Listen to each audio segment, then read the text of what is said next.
எரேமியா அதிகாரம் 2. இஸ்ரவேலின் பற்றுறுதியின்மை. ஆண்டவரின் வாக்கு எனக்கு அருளப்பட்டது. நீ சென்று எருசலேம் நகரினர் அனைவரும் கேட்கும் முறையில் இவ்வாறு பறைசாற்று.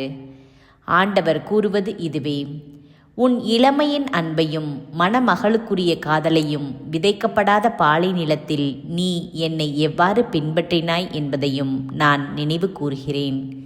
இஸ்ரவேல் ஆண்டவருக்கு அர்ப்பணிக்கப்பட்டது. அவரது அறுவடையின் முதற்கனியாயிருந்தது. அதனை உண்டவர் அனைவரும் குற்றவாளிகள் ஆயினர். அவர்கள் மேல் தீமையே வந்து சேர்ந்தது என்கிறார் ஆண்டவர். யாக்கோபின் வீட்டாரே, இஸ்ரவேல் வீட்டின் அனைத்து குடும்பத்தாரே, ஆண்டவரின் வாக்கை கேளுங்கள். ஆண்டவர் கூறுவது இதுவே: என்னை விட்டகன்று வீணானவற்றை பின்பற்றி வீணாகும் அளவுக்கு உங்கள் தந்தையர் என்னிடம் என்ன தவறு கண்டனர்? எகிப்து நாட்டிலிருந்து நம்மை அழைத்து வந்தவரும் பால் நிலமும் படுகுழிகள் நிறைந்த நிலமும் வறட்சி காரிருள் மிகுந்த நிலமும் யாருமே கடந்து செல்லாததும் யாருமே வாழாததும் ஆகிய பாலை நிலத்தில் நம்மை நடத்தி வந்தவருமான ஆண்டவர் எங்கே என்று அவர்கள் கேட்கவில்லையே? செழிப்பான நாட்டுக்கு அதன் கனிகளையும் நலன்களையும் நுகருமாறு நான் உங்களை அழைத்து வந்தேன். நீங்களோ அந்நாட்டிற்குள் வந்து அதனை தீட்டுப்படுத்தினீர்கள். எனது உரிமை சொத்தை நீங்கள் அருவருப்புக்குள்ளாக்கினீர்கள். குருக்கள் ஆண்டவர் எங்கே என்று கேட்கவில்லை. திருச்சட்டத்தை போதிப்போர் என்னை அறியவில்லை. ஆட்சியாளர் எனக்கு எதிராக கலகம் செய்தனர். இறைவாக்கினர் பாகால் பெயரால் பேசி பயனற்றவற்றை பின்பற்றினர். ஆதலால் இன்னும் உங்களோடு வழக்காடுவேன் என்கிறார் ஆண்டவர். உங்கள் மக்களின் மக்களோடும் வழக்காடுவேன். சைப்ரஸ் நாட்டின் கடற்கரை பகுதிகளுக்கு கடந்து சென்று பாருங்கள். கேதாருக்கு ஆள் அனுப்பி முழு தெளிவு பெறுங்கள். இது போன்ற செயல் உண்டோ என்று பாருங்கள். தங்கள் தெய்வங்கள் தெய்வங்களே அல்ல எனினும் அவற்றினை மாற்றிக்கொண்ட மக்களினம் உண்டாம். என் மக்களோ என் மாட்சியை பயனற்ற ஒன்றிற்காக மாற்றிக்கொண்டனர். வானங்களே, இதை கண்டு திடுக்கிடுங்கள். அஞ்சி நடுங்கி திகைத்து நில்லுங்கள் என்கிறார் ஆண்டவர். ஏனெனில் என் மக்கள் 2 தீச்செயல்கள் செய்தார்கள். பொங்கி வழிந்தோடும் நீரூற்றாகிய என்னை புறக்கணித்தார்கள். தண்ணீர் தேங்காத உடைந்த குட்டைகளை தங்களுக்கென்று குடைந்து கொண்டார்கள். இஸ்ரவேல் ஓர் அடிமையா? வீட்டில் அடிமையாக பிறந்தவனா?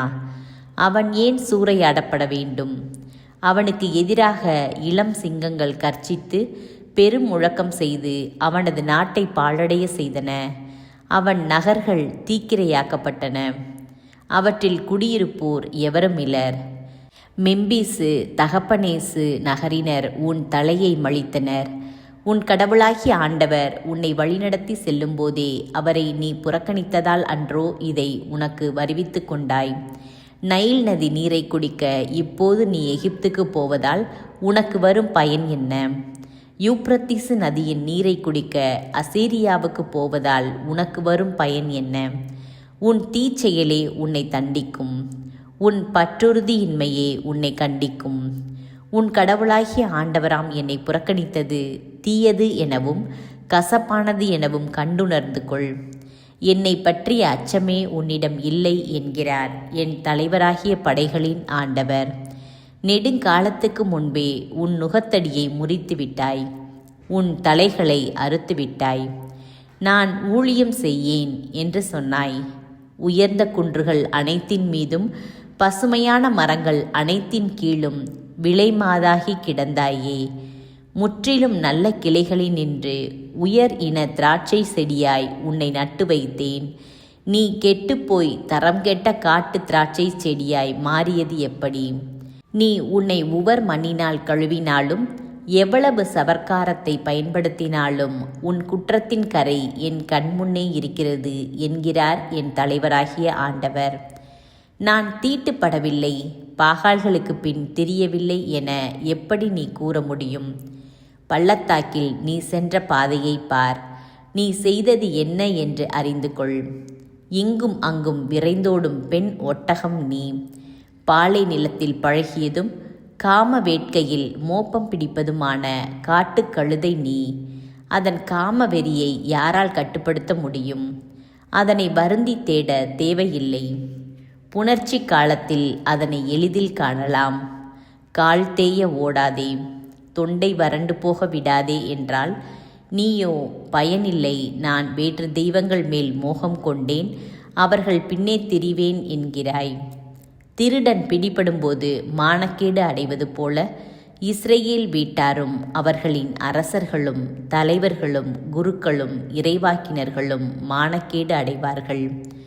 ஒரு மரத்தை நோக்கி நீயே என் தந்தை என்பர், ஒரு கல்லை நோக்கி நீயே என்னை பெற்றெடுத்தவள் என்பர். என் முகத்தை அல்ல முதுகையே காட்டுகின்றனர். ஆனால் தீங்கு வந்துற்ற நேரத்தில் எழுந்தருளி எங்களை விடுவியும் என்பர். உனக்கென நீ செய்து கொண்ட தெய்வங்கள் எங்கே? உனக்கு தீங்கு வந்துற்ற நேரத்தில் முடிந்தால் அவை எழுந்து உன்னை விடுவிக்கட்டுமே. யூதாவே, உன் நகர்கள் எத்தனையோ அத்தனை தெய்வங்கள் உன்னிடம் இருக்கின்றனவே, என்னிடம் ஏன் முறையிடுகிறீர்கள்? நீங்கள் எல்லாரும் எனக்கு எதிராய் கலகம் செய்தவர்களே என்கிறார் ஆண்டவர். நான் உங்கள் மக்களை அடித்து நொறுக்கியது வீண், அவர்கள் திருந்தவில்லை. சிங்கம் அழித்தொழிப்பது போல உங்கள் வாளே உங்களை இறைவாக்கினரை வீழ்த்தியது. இந்த தலைமுறையினரே, ஆண்டவர் வாக்கை கவனியுங்கள். நான் இஸ்ரேலுக்கு பாலை நிலமாய் இருந்தேனா அல்லது இருள் சூழ் நிலமாய் இருந்தேனா? நாங்கள் விருப்பம் போல் சுற்றித் திரிவோம், இனி உம்மிடம் வரமாட்டோம் என்று என் மக்கள் ஏன் கூறினார்கள்? ஒரு கன்னிப்பெண் தன் நகைகளை மறப்பாளோ? மணப்பெண் தன் திருமண உடையை மறப்பதுண்டோ? என் மக்களோ என்னை எண்ணிறந்த நாள்களாய் மறந்துவிட்டார்கள். காதலரை அடையும் வழிகளை சிறப்பாய் வகுத்துள்ளாய். ஒழுக்கமற்ற பெண்களுக்கு கூட உன் வழிகளை கற்றுக் கொடுத்தாய். மாசற்ற வறியவரின் இரத்தக்கரை உன் மேலாடை விளிம்புகளில் காணப்படுகின்றது. அவர்கள் கன்னமிட்டு திருடியதை நீ கண்டாயா? இவை அனைத்தையும் நீ செய்திருந்தும் நீயோ, நான் மாசற்றவள், அவர் சினம் என்னை விட்டு அகன்று விட்டது உறுதி என்கிறாய். பாவம் செய்யவில்லை என்று நீ கூறியதால் நான் உனக்கு தீர்ப்பு வழங்குவேன். ஏன் இவ்வளவு எளிதாய் உன் வழிகளை மாற்றிக்கொள்கின்றாய்? அசீரியாவால் நீ மானக்கேட்டிற்கு உள்ளானது போல் எகிப்தினாலும் மானக்கேட்டிற்கு உள்ளாவாய். உன் தலைமேல் கைகளை வைத்துக்கொண்டு அங்கிருந்து திரும்பி வருவாய். ஏனெனில் நீ நம்பியிருந்தவர்களை ஆண்டவர் உதறி தள்ளிவிட்டார். அவர்களால் உனக்கு பயன் ஏதும் இல்லை.